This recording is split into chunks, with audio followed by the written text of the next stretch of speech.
Sesko, Gyokeres, Sesko, Gyokeres, Sesko, Gyokeres. What is happening? PapaPincus here with FourFourTwo. Let's talk about it. N5, aka the carpet, aka the team that have finished second 3 years in a row because they don't have an out-and-out striker to put the ball in the back of the bloody net, aka Arsenal. The way I view Arsenal is like they're a Michelin star kitchen with no chef to plate the food, or a Porsche with no driver, or a beautiful ball delivered into the 6-yard box with no one there to tap it in. Think about the margins the past few seasons. 1 goal here, 1 more goal there, and the Premier League title is red and white. But no, because instead of a 25-goal striker, they had a committee of, he's good, but not great. Kai Havertz? He's been serviceable, a great utility man, scores a fair few goals, some may say much better than expected, but he's just not winning you a league as your number 9. Gabriel Jesus, incredible work rate, so technically gifted, but you can't press your way to 90 points if your striker's hammy gives in every winter. The striker situation is not just a small problem, it is the problem. The midfield's elite, the defence is elite, the wingers electrifying. But when you need that killer in the box, that cold-blooded finisher to turn 1-0 up into a 3-0 cruising, Arsenal look around and nobody's there. Look at the amount of 1-pointers that should have and would have been 3 if they had a proper number 9. Home and away to Brighton, home and away to Everton, home to Palace, home to Brentford, away to Fulham. Need I continue? And against all odds, it seems as though Mikel Arteta might have actually finally realised this. Can you believe it? 2 names have been going back and forth and back and forth and back and forth, and you know who they are. Benjamin Sesko and Victor Gyökeres. Let's break down what each player would bring to this Arsenal side, tactically and stylistically. Benjamin Sesko, the 22-year-old Slovenian, has basically been linked to Arsenal every single day for the past year. Twitter, TikTok, Insta, Reddit. He's always on someone's quote-unquote perfect striker list. And it's not rocket science to see why. Sesko is all about athleticism and verticality. He is huge, 6'5". He's quick, ridiculously quick. He loves to run in behind, loves the space, and gives you a proper outlet when teams press high. He's not a link-up striker, never has been and never will be. He's not dropping into midfield like Harry Kane and pinging 40-yard diagonals. Sesko sits on the shoulder, stretches back lines and keeps defenders honest, which would create that much-needed space for Odegaard, Saka and Martinelli to operate in those half spaces that they love. He's also lethal in transition, something Arsenal don't currently have. Imagine winning the ball back. Rice feeds it into Odegaard. 1 signature pass over the top, Sesko's gone. You're not getting anywhere near him. Geezer was a basketballer to the age of 15. He's a ridiculous athlete.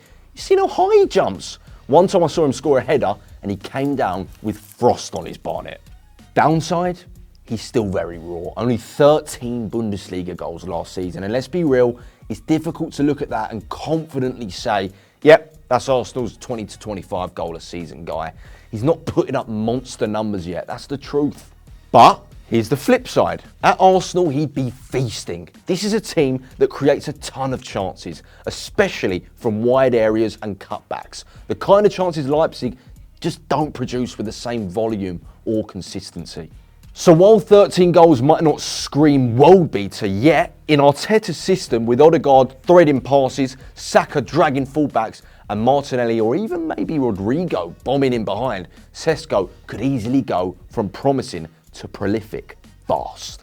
Leipzig want a deal somewhere between 68.4 and 85.5 million pounds. That's a lot of money. It's a gamble. You're betting heavily on potential and not proof. And Arsenal need it now. But if it clicks, big if, 25 goals in this Arsenal side is far from out the question. But if Arsenal want guaranteed impact, if they want a striker who's putting up Pele numbers, ripping teams apart in every competition he plays in, the other option probably favours that.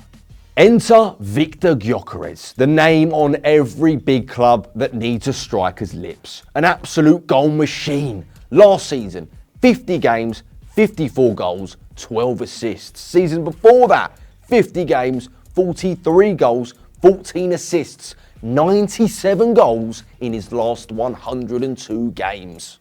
What? What? What are Arsenal doing? This doesn't need to be overanalyzed. The geezer was put on this planet to score goals. When the doctor delivered baby Gyökeres on June 4th, 1998, he said to his mum, "I'm terribly sorry, love, but it seems as though your son's only duty in life is to put the ball in the back of the f***ing net." 27 years old, entering his prime, £84 million release clause. I'm waiting for a catch. And here's a bit of sickeningly bizarre breaking news. Gyokeres has recently followed a London guard dog service on Instagram.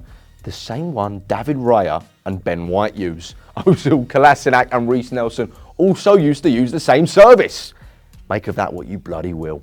So here's where we land. Sesko's ceiling sky high. He could be special, but there's still guesswork involved. Development, finishing, consistency, adapting to pressure. Gyokeres, there's no guesswork. He's absolute chaos, elite end product, a proper problem for defenders, a solution for title races. If Arsenal want a striker to grow with the project, maybe it's Sesko. But if they want to end that drought of lifting a trophy now, there's only one answer, and that's Victor Gyokeres. You know what? While Arsenal fans are busy refreshing Sesko and Gyokeres updates every 15 minutes, let me throw in a little wild card. A name you haven't seen trending. A name that's not in every fan compilation, scout thread, or dream summer window. But maybe, just maybe, the geezer Arsenal should also be looking at. Jean-Philippe Mateta.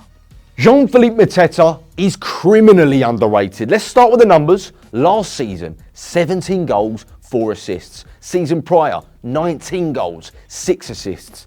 That's elite level output considering he's been playing in a Palace side that for large parts of the seasons couldn't pass water, let alone create chances consistently.